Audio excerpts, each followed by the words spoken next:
এই নকশাটি হচ্ছে মন্ত্র শক্তি বাড়ানোর নকশা।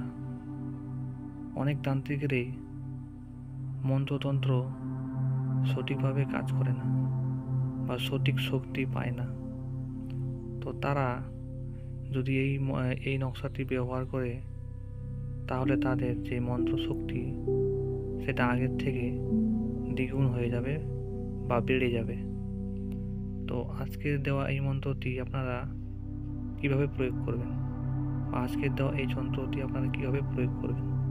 প্রথমে আপনারা একটি ভালো পরিষ্কার পান নেবেন। সেই পানের মধ্যে আজকের দেওয়া এই নকশাটি আপনারা লিখবেন। সুন্দর করে লেখার পর আপনারা সেটাকে খেয়ে নেবেন। সেই পানটা খেয়ে নিলেই আপনাদের মন্ত্র শক্তিটা বেড়ে যাবে বা আপনি মুখ দিয়ে যে মন্ত্রগুলো পাঠ করবেন সেটার শক্তি দ্বিগুণ হয়ে যাবে। তো আপনারা এই প্রয়োগটি করতে পারেন।